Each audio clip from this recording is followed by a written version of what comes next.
Vamos lá, lugares estranhos onde as pessoas realmente vivem, do canal Fala Sério. Eu estou deitado porque minha coluna está doendo. Eu ia fazer live lá no computador, mas não deu. Então deitei. Eventualmente vai melhorando de pouquinho em pouquinho. Beleza? Então bora lá. Os seres humanos são resilientes e podem viver em todo tipo de lugar maluco. Eu, por exemplo, moro num quarto acolchoado sem janelas, que não tem nada além de um microfone, internet e uma garrafa. E não me pergunte pra que eu uso a última. Ainda assim, por mais bizarra que seja a minha casa, algumas são mais doidas. De ilhas minúsculas a cidades literalmente transbordando de lixo. Vamos dar uma olhada em O microfone tá ruim? O microfone tá ruim? alguns dos lugares mais estranhos onde as pessoas de fato vivem.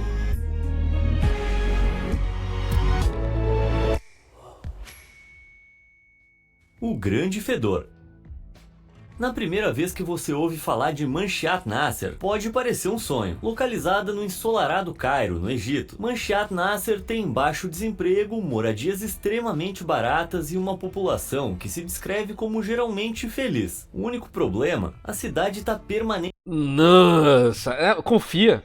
Confia. Fontes dos dados. Governo. permanentemente se descreve tem Aqui. como Fonte dos geralmente feliz. dados. Aqui. Desemprego. Todo mundo tem casa, todo mundo feliz. Todo mundo fala que tá feliz porque senão deve ser fuzilado. Os caras têm casa, mas mora na casa de papelão. Os caras têm emprego, mas o emprego dos caras é. Sei lá, tá ligado? Ficar todo dia pegando o lixo e jogando pra um lado, depois pega o lixo e joga pro outro. Pega o lixo e joga pra um lado, pega o lixo e joga pro outro. Isso é emprego também, mas não tá nem colhendo lixo, o cara só tá jogando lixo de um lado pro outro. Não confio, hein? Depois daquela imagem ali, eu não confio, não.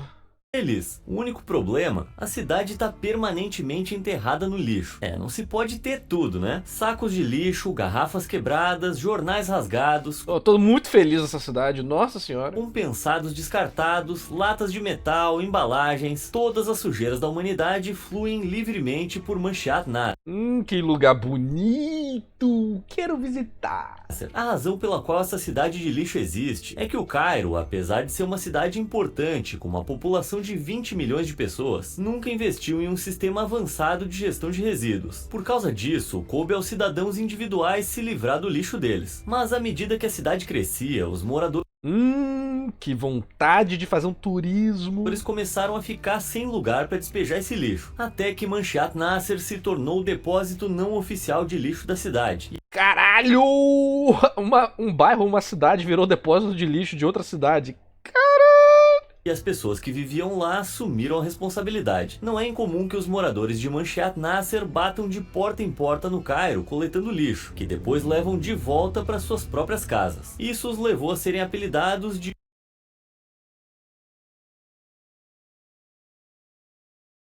Cadê então? Imagina, olha só, governo, se você finge que presta pra alguma coisa, por que você não vai lá e falar, cara, a gente não planejou isso? Que tal a gente começar a lidar com isso agora, planejar, fazer um processo de descarte mais ecologicamente, né, consciente, menos degradante para as pessoas, vamos melhorar a qualidade de vida delas, né? Vamos fazer um processo de reciclagem, um processo de transformar em adubo, processo de descarte para o que for necessário realmente descartar da forma mais competente, né? Que tal fazer alguma coisa ao invés de deixar o cara levar o lixo pra casa dele? os Zabalém, que se traduz como as pessoas do lixo. Os Zabalém selecionam o lixo Ah, tudo feliz, olha lá. para reciclar o vidro, reutilizar o plástico e coletar várias outras peças de lixo para reutilizar. Apesar do trabalho pouco glamuroso, os Zabalém são eficientes. Eles não estão salvando a cidade. Só que o ponto é, ok, eles fazerem isso voluntariamente. Mas porra, custa dar uma dignidade pro cara viver numa rua limpa? Custa olhar que esses caras estão resolvendo um grande problema e dar um suporte pra facilitar o trabalho deles, pra eles fazerem isso com mais eficiência? Custa designar uma área para ter um descarte mais correto, ao invés dos caras terem que morar dentro do lixo? Com um governo ultracorrupto? Custa mesmo. Aparentemente reciclando até 85% do lixo que selecionam. Cara, imagina, cara. Imagina. Não falar nada, fica quieto. Se for verdade, isso os torna mais de 4 vezes mais eficientes do que as empresas convencionais de gestão de resíduos. Mas não é de surpreender que Mas doenças também, se os caras não fizerem isso, eles morrem. Já parou pra pensar? Realmente muito eficiente, porque eles morrem se eles não forem eficientes. e más condições de vida sejam comuns aqui. E os Abalém estão entre as pessoas mais pobres do Cairo. Isso torna a saída difícil. Se você nasceu aqui, a ideia de olhar pela janela e ver algo além de lixo pode Os caras estão vivendo gachacuta, mano. What the fuck? parecer um sonho inalcançável. As pessoas que trabalham com lixo precisam mesmo do nosso respeito. Sealand. O nosso respeito ela tem, quer dizer, de qualquer pessoa minimamente educada tem. Todo mundo entende a importância do ecossistema de pessoas, um ajudando os outros, né? Acho que quem não entende, quem não dá respeito a essas pessoas é o próprio governo de lá, porra. Você já quis morar numa ilha deserta, mas odeia areia? I don't like sand.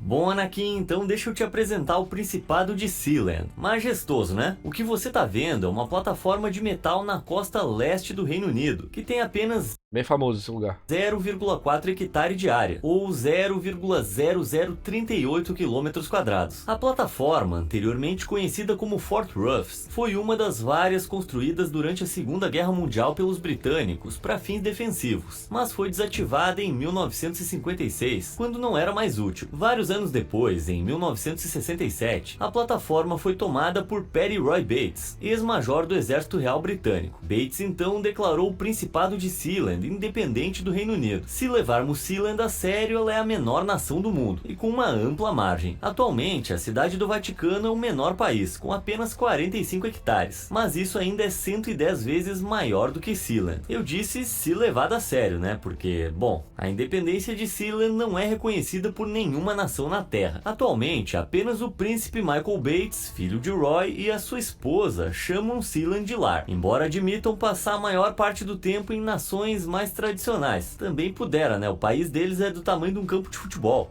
O que faz um local ser próspero, né, são as interações entre as pessoas, né? O valor nasce entre as pessoas fazendo esses negócios, obviamente, né, de forma voluntária, um provendo o que o outro não consegue ter, né? O cara planta, o outro tem gado e por aí vai, né? Quanto menos pessoas uma nação tem, menos próspera ela tende a ser. Você ter muitas pessoas é muito importante para um crescimento constante da economia, da saúde, das possibilidades, da tecnologia. Quanto menos pessoa, você começa a ter diversos problemas que eventualmente o Brasil vai ter, né? Por causa da taxa de nascimento que está caindo. O Japão está tendo isso, a Europa em geral. E aí quem está sustentando isso muitas vezes são imigrantes, né? Só que tem toda a treta deles chegarem legalmente, ilegalmente, aí já é uma outra confusão. Mas países com baixa taxa de natalidade ou com poucas pessoas são problemáticos. O negócio é você crescer descontroladamente também, que é outro ponto negativo. Então tudo na vida é um balanço, né? Em nações mais tradicionais, também pudera, né? O país deles é do tamanho de um campo de futebol. Embora Resumo, Sealand façam filhos, mano. Cara, se eu pudesse ter muitos filhos, eu teria. Se eu puder dar uma condição de vida para meus filhos próxima que eu tive, se for equivalente, sei lá, um filho, beleza, um filho. Se for 10 filhos, 10 filhos. Essa eventualmente é o que eu gostaria, né? No meu mundo ideal. Mano,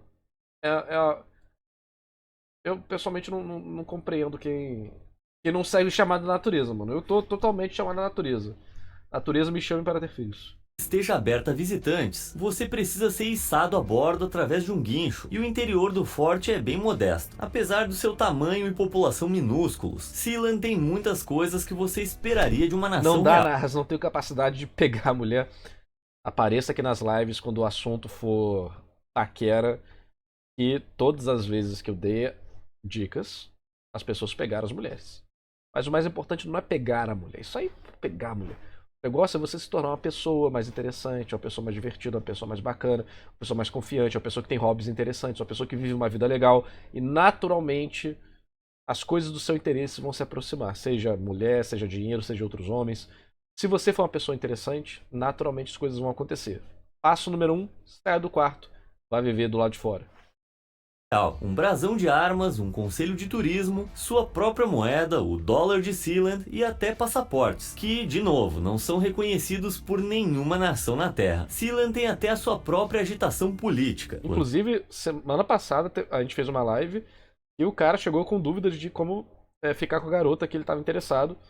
Depois a gente tem que ver. Se o cara conseguiu, eu falei, se consegue, tem que vir e doar depois. A gente já viu o Capim de Dia, já chegou aqui e já doou 3 vezes. Porque eu já fiz, 3 sucessos consecutivos.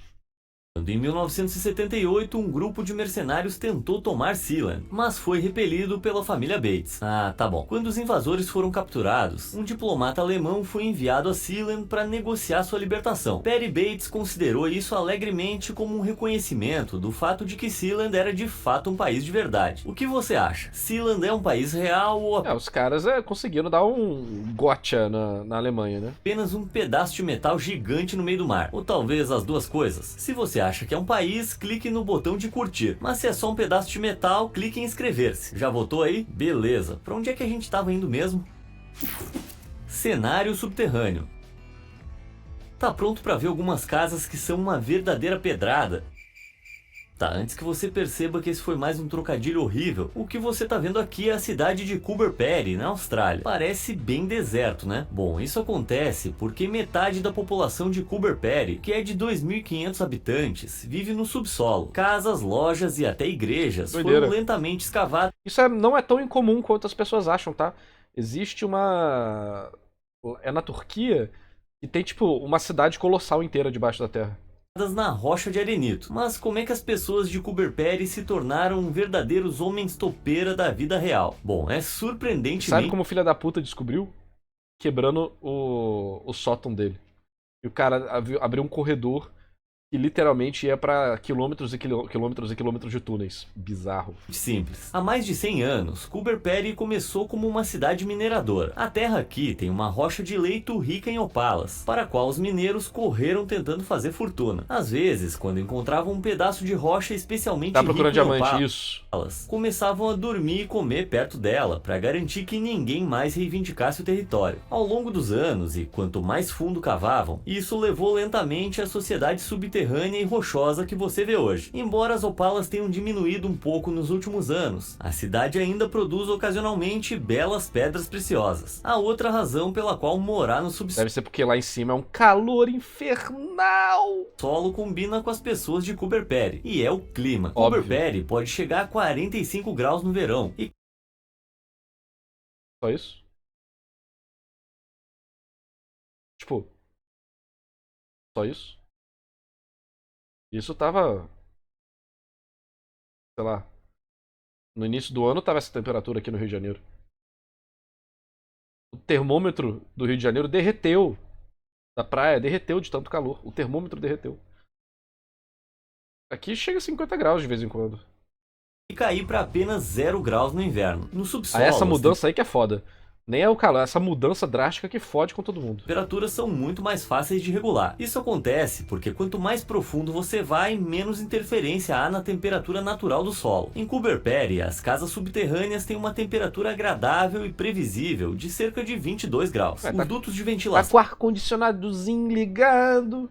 Permitem que essas habitações subterrâneas tenham um fluxo constante de ar fresco, evitando que fiquem sem oxigênio. Ainda bem que não tem terremoto lá, né?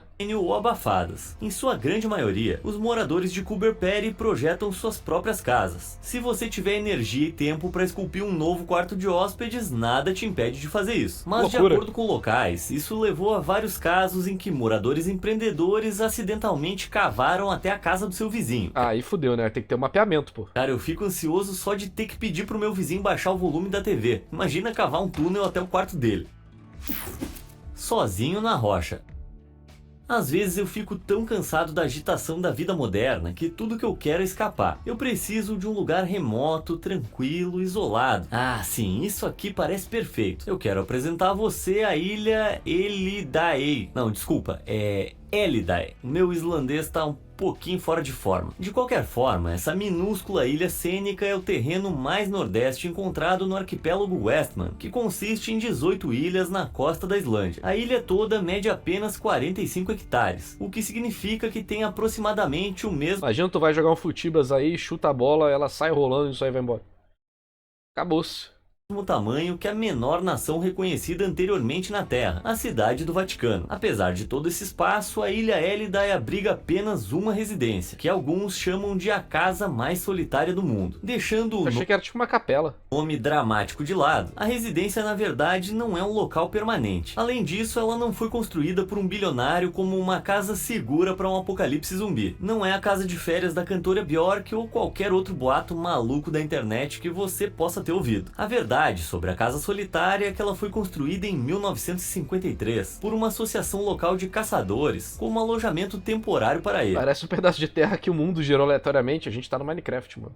A ilha é o lar de papagaios do mar, que, Ah, a gente viu um vídeo sobre comidas estranhas, onde o povo come o coração desse bicho, né? e por não serem aves protegidas na Islândia, são caçadas por suas peles, carne e até óleo. Um hambúrguer de papagaio do mar não me parece muito atraente. Mas antes da época dessa Mas a gente é um hambúrguer de frango, ué.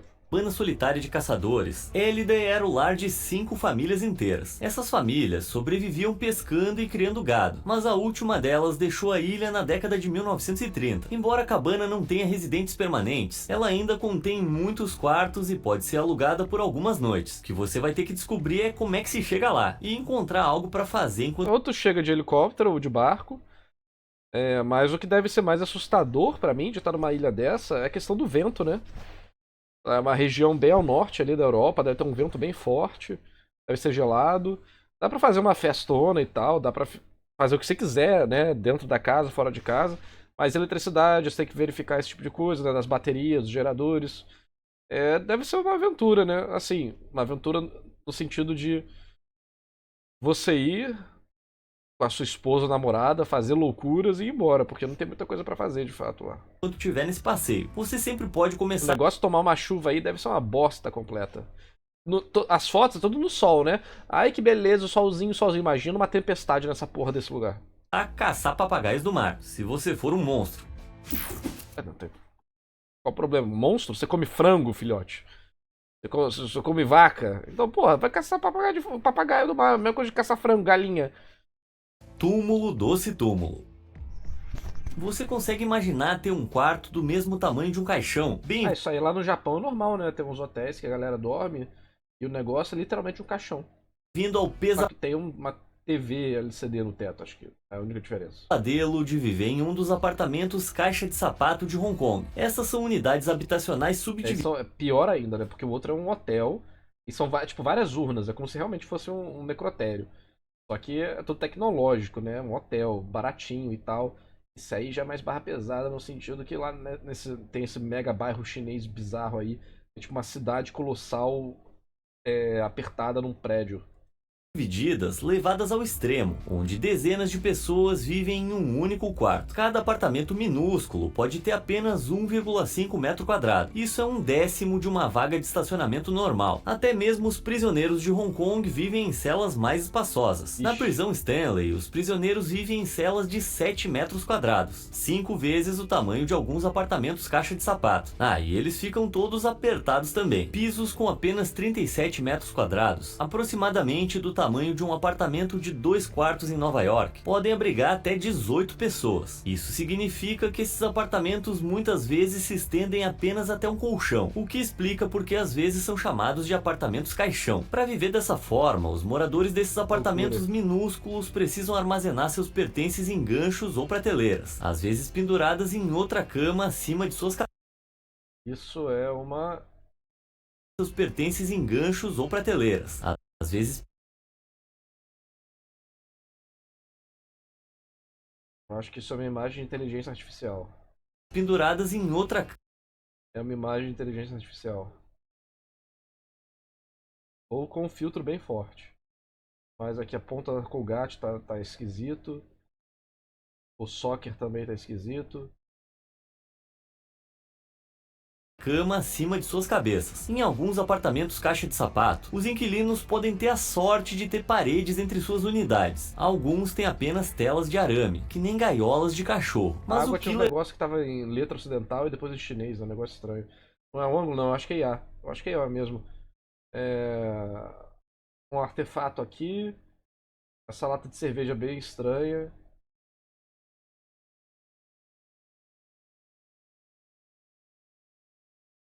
Eu tenho mexido muito com IA. Olha só, esse texto aqui totalmente borrado, esquisito.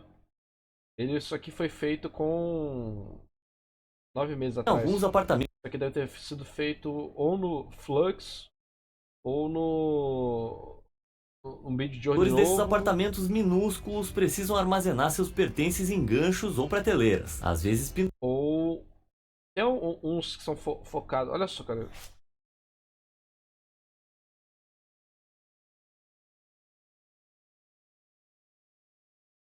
Ou é uma imagem que teve muito tratamento.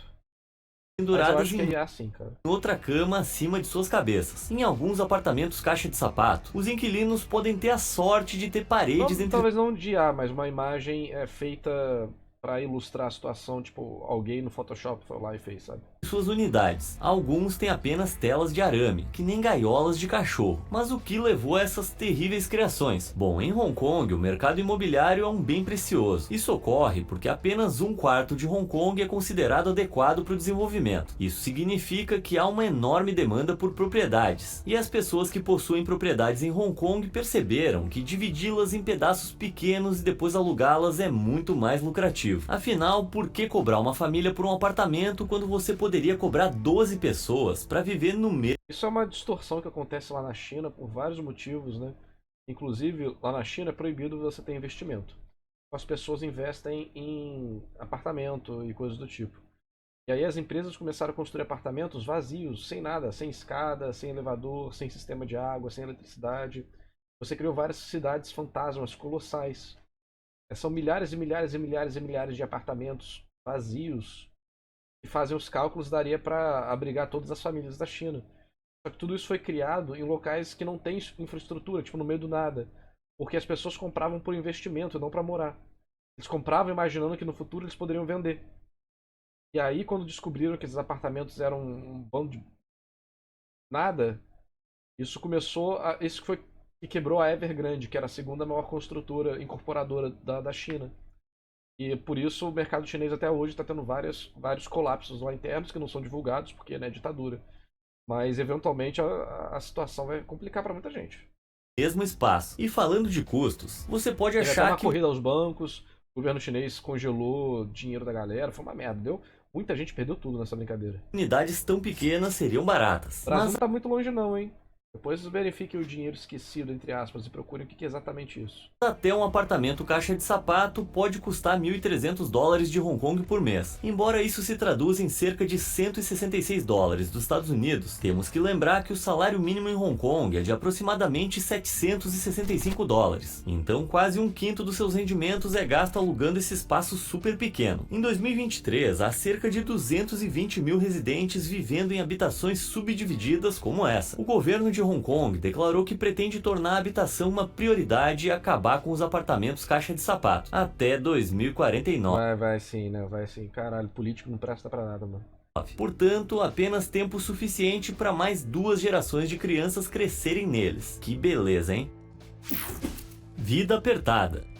Se você não sai muito, às vezes o prédio em que você mora pode parecer o mundo. Agora imagine como os moradores de Whittier, no Alasca, devem se sentir, porque toda a cidade deles está localizada dentro de um único prédio. Essa cidade em comum começou como uma grande base naval dos Estados Unidos nos anos 1950, mas foi abandonada em 1900. Uma coisa que eu tava pesquisando um tempo atrás, porque eu sou simplesmente meu maluco. Agora imagine como os moradores de Whittier. Tá vendo isso aqui? Na ponta do Alasca, tem umas ilhas e depois conecta com a Rússia. Eu pensei, quem mora lá? Eu peguei Google Maps e fui ver como é que é o local, esses locais realmente afastados de todo o mundo. São muito interessantes, viu? Dá pra ir pra vários locais super bacanas com o Google Maps e com as fotos que a galera tira. Eu peguei, tem umas ilhas ali que tem cidades. Aí eu falei, o que tem nessa ilha? Cara, a cidade inteira é tipo É uma rua pequenininha, né? E sei lá o que acontece lá, mano. É bem interessante. Eu tava pesquisando isso porque eu gosto, sou curioso.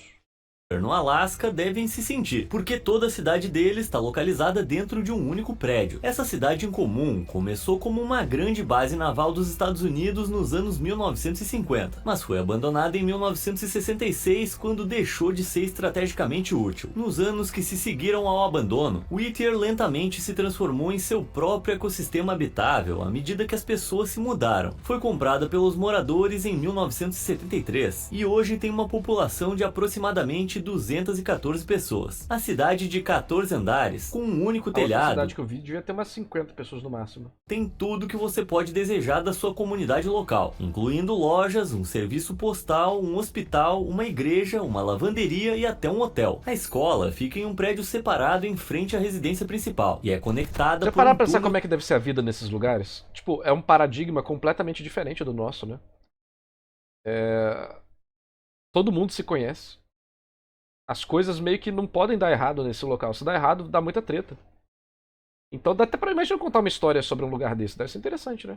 Subterrâneo. Todo mundo é meio que conhecido de todo mundo, parente de todo mundo. Embora isso possa parado em frente à residência principal e é conectada por um túnel subterrâneo. Embora isso possa parecer uma maneira cruel de privar as crianças de Whittier de ar fresco, na verdade é para proteção delas. Do lado de fora, o Whittier pode chegar a 12 graus negativos no inverno. Acho que você tem que escolher entre o abafado ou o congelante. Se os moradores quisessem, poderiam se mudar para o prédio Buckner nas proximidades, mas considerando que ele está abandonado desde 1966, imagino que seja muito menos aconchegante do que o que eles têm agora. Algumas pessoas até dizem que ele é assombrado, mas eu, um informante respeitável do YouTube, nunca afirmaria isso. Se você quiser visitar, tá prestes a embarcar em uma verdadeira jornada. A única maneira de chegar a Whittier é por meio de um túnel de uma única pista, escavado em uma formação rochosa que tem mais de 4.000 metros de comprimento. Durante o dia é uma estrada, e à noite é fechado para permitir a passagem de trens. Além disso, a cidade mais próxima de Whittier é Anchorage, que fica a 100 km ao longo da rodovia Seward. Embora isso possa parecer um incômodo, é uma jornada que os proprietários de lojas de conveniência precisam fazer toda semana para manter suas lojas abastecidas. Cara, 100 km sem trânsito nenhum, que não vai ter trânsito aqui, eu te garanto que não vai ter trânsito. Os caras fazem o quê? 1h30, 2 horas? Bota aí 3 horas no máximo, assim. O negócio desses lugares é choveu, tempestade de neve, aí tua vida fica uma bosta, né? Mas Os de lojas de conveniência precisam fazer toda semana para manter suas lojas não, abastecidas. 45 minutos se tiver num carro, zoom, tô falando um caminhão, né, pô? De repente, a minha ida de O caminhão vai mais devagar, eu acho. Deve ter uns caminhões aí na estrada que metem o pé mesmo, igual doido. Mas, pô, essa estrada deve ser mais escorregadia, deve ser mais úmida, deve ter não só aquaplanagem, mas também com aquela fina camada de gelo, que é perigoso. 20 minutos no McDonald's já não parece tão ruim. Ilhas apertadas. Localizada em torno da costa da Colômbia, você vai encontrar um refúgio pequeno, bonito e, bom, apertado. Santa Cruz del Islote é uma das ilhas mais densamente povoadas do mundo, com uma população de aproximadamente 600 pessoas espalhadas por apenas 1 hectare de terra. Para referência, a ilha inteira caberia na Trafalgar Square de Londres, e ainda sobraria sim, espaço... muito obrigado por essa referência, né? Muito obrigado. Eu sou altamente familiarizado com Londres. Eu já fui muito da Trafalgar Square, né? Eu sou um cidadão global, né? Então é bem comum, né? Esse tipo de coisa. Tem de memória que, tá, entendi, é assim mesmo, né? Dá pra ver que o cara copiou o vídeo, né? Isso aí entrega que o cara só pegou o vídeo de outra pessoa. O texto de outra pessoa. E tá fazendo isso aqui pro público internacional. para algumas Fala do tamanho do Maracanã, porra. É isso que importa. daquelas estátuas de leões gigantes. A uma velocidade moderada, levaria apenas 2 minutos para percorrer de uma ponta a outra da ilha. Apesar de ser apertado, a vida na ilha parece bem agradável. Os moradores optaram por não ter força policial, lidando com o crime como comunidade nas raras ocasiões em que ocorre. Todos são muito unidos, reunindo-se todos. Sabe como é que o crime é resolvido? Igual aqui no Rio de Janeiro. É isso. Vacilou? Acho que o cara vai virar comida de peixe. todas as quartas-feiras para música e dança na praça da cidade. Mas um grande problema que você pode ter notado é a falta de acesso à água doce na ilha. Afinal, eles estão no meio do mar. Isso significa que os habitantes dependem de um único vendedor de água engarrafada, que tem o monopólio dessa necessidade humana básica. Além disso, a indústria e os empregos são bastante limitados na ilha. Então, se você tiver grandes sonhos, uma hora vai ter que sair daqui. Outra maneira mais macabra de escapar da ilha é morrendo. A ilha é tão pequena que não tem espaço para um cemitério. Então, os corpos são enviados pelo mar para serem enterrados em outro lugar. Isso sim é o que se chama de sepultamento no mar. Outra ilha pequena e densamente povoada é a de Migingo, no Lago Vitória, no Quênia. De acordo com a polícia de Uganda, a ilha Migingo abriga cerca de 500 pessoas, o que não parece tão ruim, até você... De acordo com a polícia. Por que foi a polícia que fez esse catálogo de 500 pessoas? Por que não foi a prefeitura? Por que não foi, né, o país, o agente social? Por que foi a polícia que fez esse catálogo? Você perceber que eles têm apenas 0,2 hectare de terra, aproximadamente o tamanho de 4 quadras de basquete, sendo situado em um lago. Eu acho que deve ter um pouquinho de confusão lá de vez em quando, eu só acho. Os habitantes de Migingo não precisam se preocupar com acesso à água doce, mas precisam se preocupar com a turbulência política. Olha só, embora quem diria, quem diria? Migingo seja pequena, ela serve como um excelente porto e tem acesso exclusivo aos peixes do Lago Vitória. Isso levou Uganda e Quênia a reivindicarem a propriedade de Migingo, com os dois países tentando tributar seus pobres residentes. Por Porra, enquanto, caralho, coitado, mano do céu, pra você ver, né? Se não bastasse um país pra pagar imposto, dois. Ah, não, aí eu virava criminoso mesmo. a ilha é oficialmente queniana. Se eu vivesse lá e achasse a situação sufocante, em vários sentidos. Ilha Tóxica. Cerca de 100 km ao sul de Tóquio, no Japão, em uma região nada sinistra do oceano, chamada de Mar do Diabo, você vai encontrar a pequena ilha de Miyakejima. Ela desfruta de paisagens idílicas, praias tranquilas, uma comunidade unida e cerca de 3.000 pessoas e também gases tóxicos mortais que brotam da terra. Parece adorável. Imagem de IA, tá vendo aqui, ó? Aquelas imagens que eu falei que era de IA, eram de IA mesmo só. Olha os caras aqui tudo borrada, a cara aqui borrada. As caras aqui borrada. Ele tá usando várias imagens de ar. Não que seja um problema, só. Né? Ah, mas qual é a dessas máscaras assustadoras? Bom, Miyakejima está localizada perto de um estratovulcão. Esses vulcões são coisa séria. O Vesúvio e o Krakatoa, responsáveis Desde por que isso esteja usando pra ilustrar e não falar que de fato é o local. duas das erupções mais devastadoras da história, também eram estratovulcões. O Monte Oyama, que fica nas proximidades, libera periodicamente enormes concentrações de dióxido de enxofre. Esse gás é mais pesado que o ar, e embora pequenas quantidades possam ser toleradas até certo ponto, a exposição prolongada leva à asfixia. Após uma erupção particularmente volátil em 2000, cerca de 3.600 residentes, a maioria da população da ilha na época, deixou o local. Mas 5 anos depois... Olha só, vários japoneses aqui, né? Vários japoneses, olha só. Vários japoneses. Totalmente japoneses. residentes, a maioria da população da ilha na época, deixou o Muitos japoneses aqui, vários japoneses pra todo lado. local. Mas 5 anos depois, alguns decidiram voltar. Na verdade, dos 3.600 que saíram, quase 2.800 decidiram voltar para a ilha venenosa do Mar do Diabo. Que gente teimosa, hein? Como a natureza gasosa Mas da ilha mostra é a ilha e as pessoas da ilha, pô.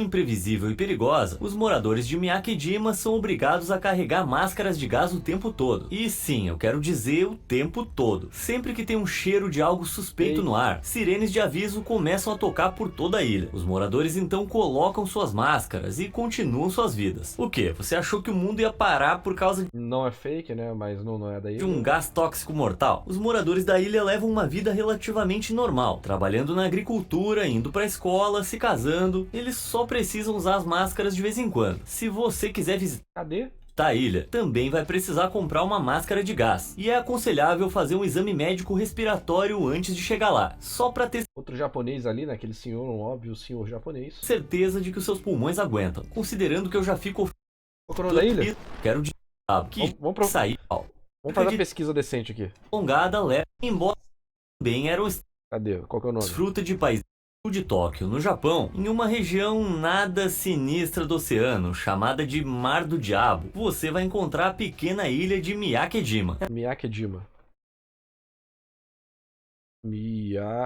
Miyakejima. É Jima Ilha, né? Miyake é o nome do local. Mano, custava ir no Google e pegar essa imagem?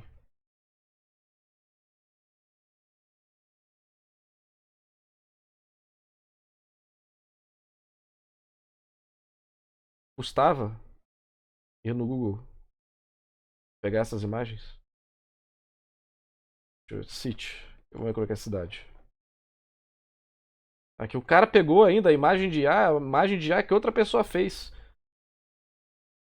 De um site da Índia. Depois você vai no Google Maps e bota aqui pra ver como é que é. Aqui, o que fazer em Miyake-Jima? Dicas para 2024, vamos ver. O que a gente tem que fazer lá, ó. A pensão aqui, pá, acabou. Tem 3 coisas pra fazer na ilha. 3 coisas pra fazer. É só ir no Google Maps e olhar. Mas o cara pegou as imagens de Google mais artificiais possíveis. Era só pegar das pessoas. Continuar. Ela desfruta de... Não são fatos conhecidos. Cadê? Por causa de comprar uma máscara de... Vida nas alturas. Alguma vez você já chegou ao trabalho, descobriu que o elevador estava fora de serviço e teve que subir 4 andares para chegar ao escritório? Eu ainda tenho pesadelos com isso. Bom, ainda bem que eu não trabalho em Fanjingshan. Tô quase tendo um sangramento. Tchim, tchim, tchau, tchim, tchau, tchau, tchau, tchim, tchim, bicho. Muito boa essa música. Tchim, tchim, tchau, tchim, shalom, tchim. Muito, é um julgamento. O cara tá fazendo rap chinês num julgamento. Esse aí é um caso registrado de um julgamento que rolou na China, antiga, por causa de... acho que de mulher, não lembro agora. E aí o cara já meteu-lhe o rap. No nariz só de olhar para isso. Localizado no meio das montanhas Wulin, na China, Fanjingshan, ou Monte Fanjing, é uma formação distinta de 2 picos altos, estreitos e exuberantes. No topo desses picos fica o enigmático Templo Fanjing. Embora o templo seja um local sagrado para os budistas, a data de sua construção, assim como o grupo exato responsável por isso e quanto tempo eles viveram lá, não são fatos conhecidos. O budismo... A mulher enganou o imperador e rolou assassinato. Aí, ó, brabo. Se espalhou pela região durante a dinastia Tang por volta de 639 d.C., mas isso não estreita muito a janela de tempo da construção, pois ainda são centenas de anos. Cerca de 1.100 pessoas vivem na área inferior ao redor do templo, e embora esteja aberto a visitantes, é principalmente ocupado por monges. Se você quiser prestar suas homenagens, esteja preparado para uma jornada vertiginosa, já que o templo fica a 2.570 metros acima do nível do mar, tornando-o o ponto mais alto da cordilheira. Para chegar ao topo, você precisa percorrer uma trilha com 8... escadinha bem construída. O ponto mais alto da cordilheira. Assim, pior que foi, né? Pra Ela chegar... tá aí há 2.000 anos, provavelmente. Ela é uma escada de fato bem construída. Mas imagina, você pisa aqui assim, o negócio faz clequezinho, você dá uma escorregadinha e dá uma caidinha. Você precisa percorrer uma trilha com 8.000 degraus, que seria equivalente a subir 381 andares em um prédio comum. A essa altura, a vista é realmente magnífica. Provavelmente foi por isso que o templo foi declarado Patrimônio Mundial da Unesco em 1986. Mas por mais impressionante que seja, mais alguém aí tá sem fôlego só de olhar para isso. Central do Pesadelo.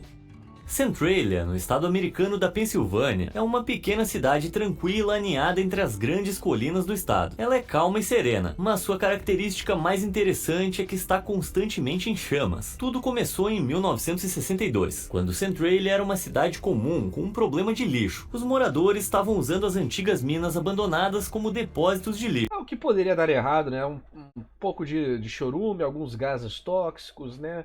A gente vai... Acontece aí de vez em quando, encontra ali alguma outra reação química, explode, sai fogo verde. A gente vê isso aí na ficção todo dia. E os resíduos continuavam se acumulando. O conselho da cidade propôs remover todo esse lixo. Joga um fósforo lá no meio da mina atolada de lixo. Não vai ter metano não, Lixo queimando. Infelizmente, esse incêndio de lixo desceu para uma mina de carvão abandonada. Acontece que Centralia foi construída sobre um enorme depósito de veios de carvão natural, que o incêndio em expansão acendeu e está queimando desde então. Se você tá pensando tipo, mas o fogo tá lá embaixo, então não tem problema. Aí você tá totalmente errado. Além disso, você nunca deve ser o responsável por saúde e segurança. Os caras devem ter queimado de burrice milhões de dólares em carvão que a cidade poderia ter, colher.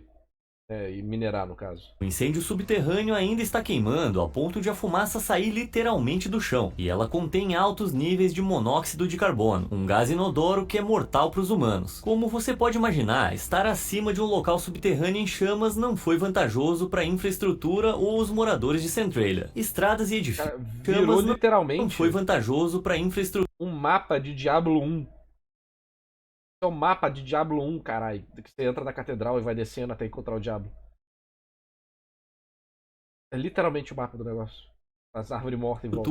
Ou os moradores de Centralia. Estradas e edifícios afundaram no chão ou desabaram completamente. E com o passar dos anos, mais pessoas se mudaram. Até que barricadas foram colocadas ao redor da cidade para desencorajar qualquer um de visitar ou dirigir através de Centralia. Já que às vezes seções inteiras de estrada desaparecem em buracos. Fecharam tudo na rua. De fumaça. Mas incrivelmente, nem todo mundo abandonou Centralia.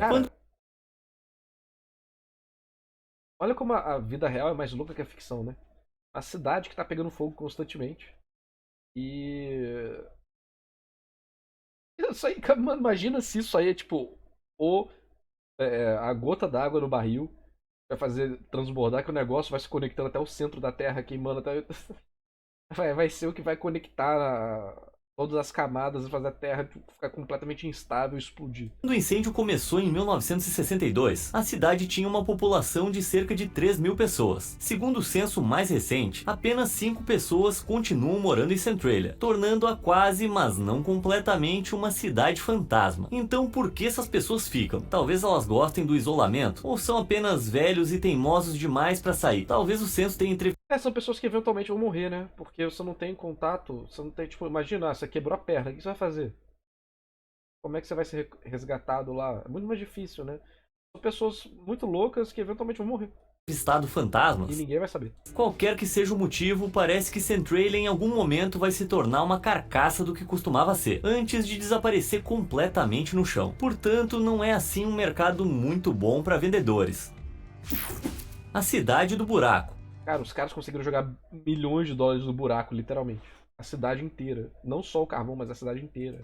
Você já ouviu? E com certeza, vamos jogar aqui, a gente minerava carvão aqui, vamos jogar, bota fogo nessas toneladas de lixo dentro dessa mina de carvão, o que pode dar errado? Chamarem cidades pequenas de buraco? Bom, essa cidade com um buraco gigante no meio é literalmente isso. Um buraco russo, para ser específico. A história de como isso aconteceu nos leva de volta a 1955, no coração do que então era a União Soviética. 3 geólogos soviéticos estavam aqui caçando kimberlito, que é uma rocha azulada que às vezes contém pequenas quantidades de carvão? Cara, é exatamente isso. Tipo, você não percebeu que o carvão não acabou até hoje?